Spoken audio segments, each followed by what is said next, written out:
You hear the name Warren Buffett, and you think, investing genius, right? The Oracle of Omaha.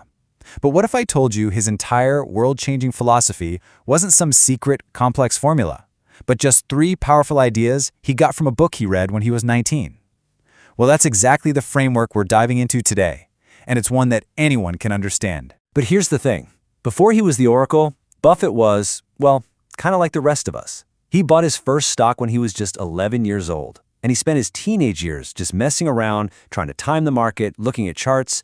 In his own words, it was profitless, but a lot of fun. And that's so important, because it tells us his genius wasn't just born, it was built on a single, crucial discovery. So here's how we're going to trace his steps. First, we'll look at that fateful discovery. Then, we'll break down the 3 core principles he built his entire strategy on. And finally, we'll get to this really cool mental tool he uses for discipline, the 20-punch investment card. So how did Buffett go from just having profitless fun to having these profound, world-beating insights? Well, it really did all come down to one moment and one single book. Okay, check out this timeline. After years of just fumbling around with charts and ticker symbols, in 1949, a 19-year-old Buffett picks up The Intelligent Investor by his future mentor, Benjamin Graham. And boom. He said it was like finding a roadmap. It gave him the entire philosophical framework for everything that came after. It wasn't about tricks to predict stock prices, it was a whole new way of thinking. And that framework, it boils down to what Buffett calls a 3-legged stool. Just 3 simple, powerful ideas that support a lifetime of investing. And it's a great analogy, right? Because if you take away any one of those legs, the whole thing just completely falls apart. This is the foundation.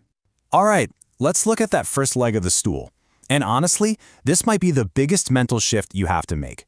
You have to stop thinking like a stock trader and start thinking like a business owner. And this really shows you the difference. See, a speculator sees ticker symbols. They see charts, they see the daily price swings.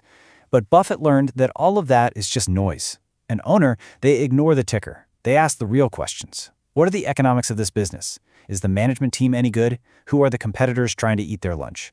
You have to realize you're not buying a little blip on a screen. You're buying a piece of a real operating company. And Buffett has this just brutally logical way of putting it. We get so emotionally attached to our stocks, right? We feel amazing when they go up, terrible when they go down. But the business itself has no idea you even exist. Your feelings are completely irrelevant to its actual value. The only thing that matters are the fundamentals. Okay, let's move on to the second leg of the stool. And this is probably one of the most famous analogies in all of finance. It's all about learning how to deal with your, let's call him your business partner, Mr. Market. I want you to imagine you co-own a business with a guy named Mr. Market, and every single day he shows up at your door and he shouts a price at you. He's totally willing to either buy your half of the business or sell you his half right then and there.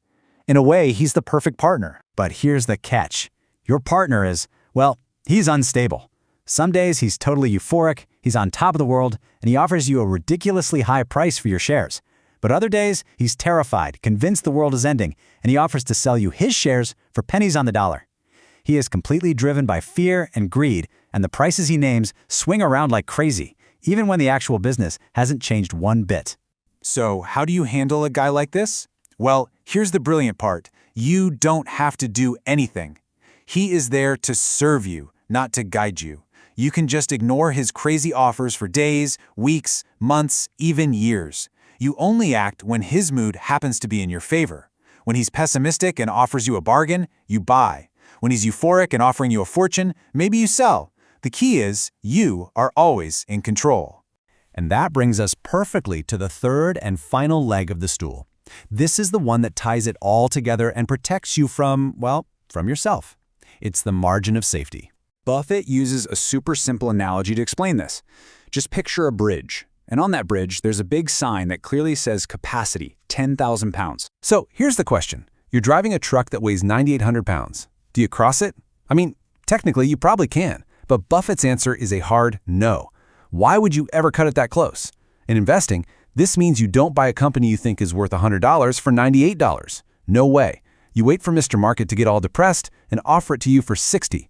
That gap, that's your margin of safety. It's your buffer against bad luck, bad timing, or just being flat out wrong. So, you've got the 3 principles. Think like an owner, use Mr. Market to your advantage, and demand a margin of safety. But how do you apply this with the incredible discipline it requires? Well, that leads to Buffett's final, brilliant mental model. First, you got to remember the goal. You are looking for an economic castle, a truly wonderful business that's protected by a wide moat. That moat is its competitive advantage, something that keeps all the competitors at bay. It could be a powerful brand like Coca-Cola or a low-cost structure that nobody else can match. Now, to make sure you only focus on the absolute best castles, imagine that for the rest of your life you only get this many investment decisions, just 20. Buffett suggests that every investor should act like they have a lifetime punch card with only 20 slots available. Every time you make an investment, you have to punch a hole. Now, if you only had 20 punches for your entire life, would you buy something based on a hot tip or a gut feeling? Of course not. You would do deep, serious research. You would wait patiently for a great business at a wonderful price. You would make every single decision count. And you know, that really is the ultimate takeaway. This framework forces you to combine business analysis, patience, and safety with extreme focus. And it leaves all of us with one really powerful question. If you only had 20 punches left for your whole life, what would you do differently starting today?